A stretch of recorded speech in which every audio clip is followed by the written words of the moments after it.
కేవలం వైఎస్ఆర్ కాంగ్రెస్ పార్టీని ప్రేమించినందుకు, కేవలం జగన్ను సొంత కుటుంబ సభ్యుడిగా ఆప్యాయంగా ఆదరించినందుకు ఈరోజు వైఎస్ఆర్సీపీ కార్యకర్తలకు ఏదైతే ఇబ్బందులు పడతా ఉన్నారో ఆ బాధలు, ఆ కష్టాలు స్వయంగా నేను చూశా కాబట్టి ఈరోజు చెప్తా ఉన్నా. ఇక నెక్స్ట్ వచ్చే జగన్ 2.0లో మాత్రం పరిస్థితి ఇట్లా ఉండదు అని చెప్తాను. మొట్టమొదటి పీఠం కార్యకర్తకే వేస్తా, ఈ మాత్రం ఖచ్చితంగా చెప్తాను. ఈరోజు ఎవరెవరైతే పోలీసులు, ఎవరెవరైతే అధికారులు, ఎవరెవరైతే మిమ్మల్ని ఇబ్బందులు పెట్టారో అందరి పేర్లు నోట్ చేసుకోండి. నేను చెప్తా ఉన్నా, మీరు నోట్ చేసుకోండి. ఒక్కొక్కడిని మాత్రం యూనిఫామ్కు ఉన్న వాల్యూ ఏమిటి అనేది వాళ్ళకి అర్థం కావాలి.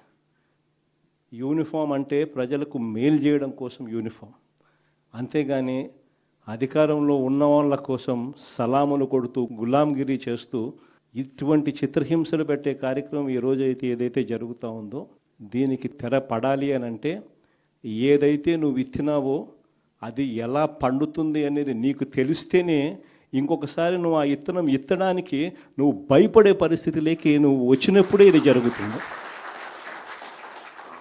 కాబట్టి ఈసారి మాత్రం ఖచ్చితంగా మెసేజ్ ఖచ్చితంగా పోతుంది. ఎవడెవడైతే అధికారి, ఎవడెవడైతే వైఎస్ఆర్సీపీ కార్యకర్తను ఎవడెవడైతే ఇబ్బంది పెట్టాడో వాళ్ళందరినీ కూడా చూస్తూ ఊరుకోము. చట్టం మీద దోషులుగా నిలబెడతాము.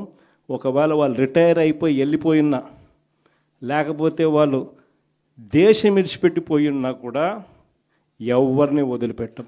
సప్త సముద్రాల అవతలున్నా కూడా అందరినీ కూడా పిలిపించే కార్యక్రమం చేస్తాం. పిలిపించిన తర్వాత సినిమా మామూలుగా ఉండదు. సినిమా మాత్రం అదో లెవెల్లో ఉంటుంది. సినిమా మాత్రం చిత్తూరు జిల్లా కుప్పం నియోజకవర్గం నుంచి రామకుప్పం మండలానికి చెందిన ఎంపీటీసీలు,